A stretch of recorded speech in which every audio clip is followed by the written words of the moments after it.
بہت سارے لوگ صدقہ جب کرتے ہیں تو چند ایک غلطیاں کرتے ہیں۔ وہ غلطیاں کون سی ہیں؟ اللہ تعالیٰ بروز قیامت اس شخص کا صدقہ کبھی قبول نہیں فرمائے گا جس کا صدقہ میں کیا دینا افضل ہے۔ بعض لوگ گوشت صدقہ کرتے ہیں، بعض بکرے کا گوشت صدقہ کرتے ہیں، مرغی کے انڈے، بعض لوگ گوشت جنگل میں پھینک دیتے ہیں، وہاں جنگلی جانور کھائیں گے، وہ صدقہ ہوگا۔ اسی طرح بعض لوگ دالیں اور گندم صدقہ کرتے ہیں، بعض لوگ پرندوں کو خرید کر آزاد کرتے ہیں، اسی طرح روڈ پر مانگنے والے لوگوں کو کچھ دے دیتے ہیں کہ ہم نے صدقہ کر دیا ہے۔ السلام علیکم ورحمۃ اللہ۔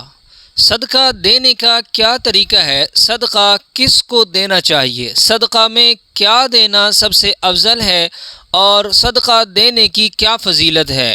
بہت سارے لوگ جب صدقہ کرتے ہیں تو چند ایک غلطیاں کرتے ہیں۔ وہ کون سی غلطیاں ہیں میں آگے چل کر آپ لوگوں کے ساتھ شیئر کرتا ہوں۔ سب سے پہلے بات کرتے ہیں کہ صدقہ دینے کی فضیلت کیا ہے۔ صدقہ کی فضیلت کے حوالہ سے کتب احادیث میں بہت ساری احادیث موجود ہیں، مگر ان میں سے چند ایک میں بیان کر دیتا ہوں کہ ام المؤمنین حضرت امی عائشہ صدیقہ رضی اللہ تعالیٰ عنہ سے روایت ہے، وہ فرماتی ہیں کہ نبی کریم صلی اللہ علیہ وسلم نے ارشاد فرمایا کہ آگ سے بچو اگرچہ کھجور کی ایک کاش کے ذریعے۔ اسی طرح فرمایا کہ صدقہ گناہوں کو یوں مٹاتا ہے جیسے پانی آگ کو بجھاتا ہے۔ صدقہ اللہ تعالیٰ کے غضب کو بجھاتا ہے۔ ہر شخص بروز قیامت اپنے صدقے کے سائے میں ہوگا۔ اسی طرح صدقہ انسان کو قبر کے عذاب سے بچاتا ہے، قبر کی گرمی سے بچاتا ہے۔ اخلاص سے کیا گیا صدقہ بندے کے اور آگ کے درمیان پردہ ہوتا ہے۔ اسی طرح صدقہ برائی کے 70 دروازے بند کر دیتا ہے۔ نبی کریم صلی اللہ علیہ وسلم نے ارشاد فرمایا، صدقہ جہنم سے بچاؤ کا ذریعہ ہے، صدقہ بری موت سے بچاتا ہے اور صدقہ کرنے سے بندے کی عمر بڑھتی ہے۔ حضور صلی اللہ علیہ وسلم نے ارشاد فرمایا، صدقہ بندے سے بلاؤں کو دور کر دیتا ہے۔ اسی طرح اگر آپ کے گھر میں کوئی تکلیف ہے، پریشانی ہے یا کوئی غم ہے تو آپ کو چاہیے کہ آپ تھوڑا یا بہت جتنا آپ استطاعت آپ کے پاس ہے آپ صدقہ کر دیں۔ انشاءاللہ تعالی اللہ رب العزت اس صدقہ کی برکت کی وجہ سے آپ کی پریشانیوں کو آسان کر دیں گے، آپ کی پریشانیوں کو حل فرما دیں گے۔ اب سوال یہ ہے کہ صدقہ کس چیز کا دینا چاہیے اور صدقہ میں کیا دینا سب سے افضل ہے؟ بعض لوگ بکرے کا گوشت صدقہ کرتے ہیں یا مرغی کا گوشت صدقہ کرتے ہیں یا مرغی کے انڈے یا پھر اسی طرح دال صدقہ کرتے ہیں، اور بعض لوگ تو جنگل میں جا کر گوشت پھینک دیتے ہیں کہ جنگل کے اندر جو جانور آئیں گے وہ ان کو کھائیں گے، یہ ہماری طرف سے صدقہ ہو جائے گا۔ اور اسی طرح بعض جگہوں پر یہ بھی دیکھا گیا ہے کہ لوگ دریاؤں اور نہروں کے پلوں پر کھڑے ہو کر گوشت وغیرہ دریاؤں کے اندر ڈالتے ہیں کہ یہ مچھلیاں وغیرہ کھائیں گی اور ہمارے لیے دعا کریں گی، یہ ہماری طرف سے صدقہ ہوگا۔ سنیے، سب سے افضل صدقہ کون سا ہے؟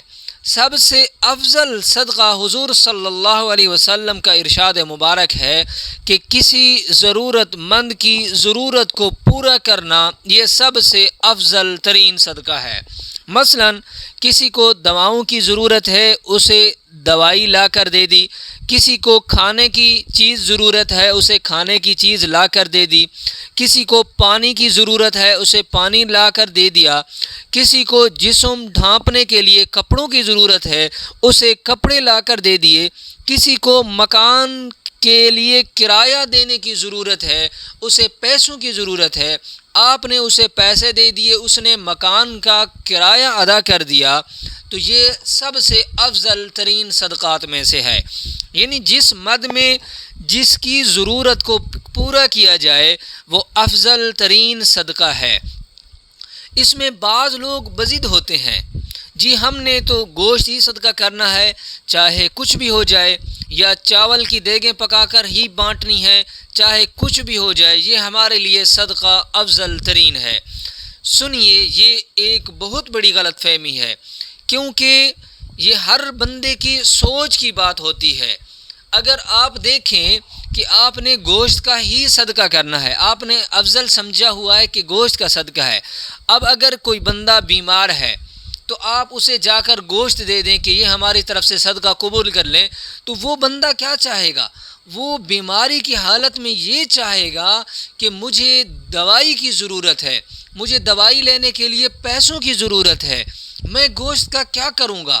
تو آپ اگر اس کو دوائی لا کر دیتے ہیں یا دوائی لانے کے لیے اسے آپ پیسے دے دیتے ہیں تو یہ اس کی ضرورت بھی پوری ہوگی، اللہ بھی راضی ہوگا اور اس کا کام بھی ہو جائے گا، آپ کی طرف سے صدقہ بھی ہو جائے گا۔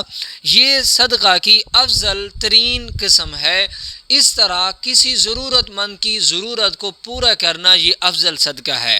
اور یہ جو لوگوں نے ذہن بنا رکھا ہوتا ہے کہ ہم نے گوشت صدقہ کرنا ہے، ہم نے دالیں صدقہ کرنی ہے، ہم نے پرندوں کو فروخت کر کے خرید کر ان کو آزاد کرنا ہے، ہم نے مچھلیوں کو گوشت ڈالنا ہے یا ہم نے جنگلی جانوروں کو گوشت ڈالنا ہے، وہ آپ کے اندر رحم دلی تو کہہ سکتے ہیں مگر افضل صدقہ نہیں کہہ سکتے۔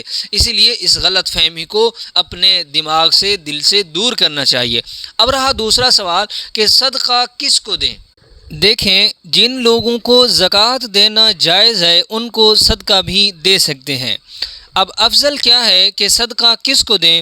اس میں حضور صلی اللہ علیہ وسلم کا ارشاد مبارک ہے کہ صدقہ کسی مسکین کو دینا ایک صدقہ ہوتا ہے، اگر وہی صدقہ کسی قریبی رشتہ دار کو دے دیں تو یہ دو صدقے شمار ہوں گے، یعنی ایک تو مال کا صدقہ ہوگا، دوسرا صلہ رحمی ہوگی۔ یعنی سب سے افضل صدقہ کسی قریبی مستحق رشتہ دار کو دینا ہے، یہ ڈبل اجر و ثواب ہے۔ بعض لوگ یہ کہتے ہیں اور یہ سوچتے ہیں کہ ہماری رشتہ داروں کے ساتھ تو بنتی نہیں، ان کو صدقہ کیوں دیں، بلکہ ہم تو غیروں کو صدقہ دیں گے۔ یہ غلط بات ہے، کیونکہ اگر آپ کی رشتہ داروں کے ساتھ نہیں بنتی پھر بھی آپ ان کو صدقہ دیں تاکہ آپ ڈبل اجر و ثواب کو پا سکیں۔ حدیث پاک کا مفہوم ہے، نبی کریم صلی اللہ علیہ وسلم نے ارشاد فرمایا کہ ایسے رشتہ دار پر صدقہ کرنا افضل ہے جو پوشیدہ دشمنی رکھتا ہو۔ اب یہ دیکھیں کہ حضور صلی اللہ علیہ وسلم کا فرمان ہے کہ اگر کوئی رشتہ دار آپ کے ساتھ پوشیدہ دشمنی رکھتا ہے، دل کے اندر بغض رکھتا ہے یا حسد رکھتا ہے، مالی طور پر وہ کمزور ہے، تو آپ کا افضل صدقہ یہی ہے کہ آپ اسے صدقہ دیں۔ یہاں پر تو دنیا میں کیا چل رہا ہے، یہاں پر تو تھوڑا جھگڑا ہو گیا تو اب ایک رشتہ دار مالی طور پر کمزور ہے اور دوسرا مالدار ہے، تو مالدار کہے گا کہ ہم اس کو صدقہ کیوں دیں، کیونکہ اس نے تو ہمیں کورٹ میں گھسیٹا ہے، اس نے ہماری عزت اچھالی ہے، اس نے ہماری عزت لوگوں کے اندر خراب کی ہے، تو ہم اس کو کیوں صدقہ دیں۔ حالانکہ ایسے لوگوں کے لیے رسول اللہ صلی اللہ علیہ وسلم کا ارشاد مبارک سن لیں کہ حضور صلی اللہ علیہ وسلم نے ارشاد فرمایا کہ جو لوگ اپنے قریبی رشتہ داروں کو چھوڑ کر دوسروں کو صدقہ دیں گے، اللہ تعالیٰ قیامت کے دن ایسے شخص کا صدقہ قبول ہی نہیں کرے گا کہ جس کے قریبی رشتہ دار محتاج رحم ہوں۔ یعنی ایسے بندے کا اللہ رب العزت صدقہ قبول ہی نہیں کریں گے کہ اگر اس بندے کا قریبی رشتہ دار محتاج رحم ہو، صدقہ کا مستحق ہو، مالی طور پر کمزور ہو، مگر یہ بندہ اسے صدقہ دینے کے علاوہ، اسے صدقہ دینے کی بجائے غیر کو صدقہ دیتا ہے، چاہے وہ بھی مستحق ہے، اس بندے کا وہ صدقہ اللہ قبول نہیں فرمائیں گے۔ تو یہ چیزیں سمجھیں کہ آپ اپنے قریبی رشتہ دار کو پہلے دیں۔ اللہ نے جو رشتہ دار بنائے ہیں ہر حال میں، ہر زمانہ میں، ہر معاشرہ میں اس رشتہ دار کا حق پہلے ہے، پہلے اسے دیں، اللہ بھی راضی ہوگا اور آپ کو اجر و ثواب بھی ڈبل ملے گا۔ اب ایک دو سوال ایڈ کر دیتے ہیں۔ بعض لوگ یہ پوچھتے ہیں کیا صدقہ دیتے وقت جس کو صدقہ دیں اسے یہ بتانا چاہیے کہ یہ صدقہ کی رقم ہے یا زکوٰۃ کی رقم ہے؟ دیکھیں، اگر آپ کو یہ مائنڈ میں آ رہا ہے کہ اس کو بتا دیں کہ یہ صدقہ کی رقم ہے یا زکوٰۃ کی ہے، تو وہ اس کو تھوڑا بہت شرمندگی محسوس کرے اور وہ اس کو قبول نہ کرے، تو پھر آپ اسے بالکل نہ بتائیں کہ یہ صدقہ کی ہے یا زکوٰۃ کی ہے۔ ہاں اگر آپ کو یہ معلوم ہو کہ اگر اس کو بتا بھی دیں تو وہ محسوس نہیں کرے گا، شرمندگی محسوس نہیں کرے گا، وہ لے لے گا، تو پھر آپ اسے بتائیں، ورنہ آپ کی نیت کا احتمال ہے۔ اگر آپ زکوٰۃ دے رہے ہیں یا صدقہ دے رہے ہیں، آپ کی نیت ہے کہ یہ زکوٰۃ کے پیسے میں فلاں کو دے رہا ہوں، بس وہ زکوٰۃ آپ کی طرف سے ہو گئی، چاہے آپ نے اس لینے والے کو بتایا ہے یا نہیں بتایا۔ دوسری بات، آپ صدقہ دے رہے ہیں، آپ کی نیت ہے کہ میں صدقہ کر رہا ہوں، اب لینے والے کو آپ یہ نہیں بتائیں، یہ ضروری نہیں کہ آپ اس کو بتائیں کہ یہ صدقہ کی رقم ہے، نہیں، آپ نہ بھی بتائیں تو آپ کی طرف سے جو آپ کی نیت تھی وہ آپ کا صدقہ ادا ہو جائے گا۔ میں امید کرتا ہوں کہ آپ کو صدقہ کے حوالے سے تمام تر معلومات حاصل ہو چکی ہوں گی۔ دعا ہے اللہ رب العزت عمل کرنے کی توفیق عطا فرمائے۔ السلام علیکم ورحمۃ اللہ۔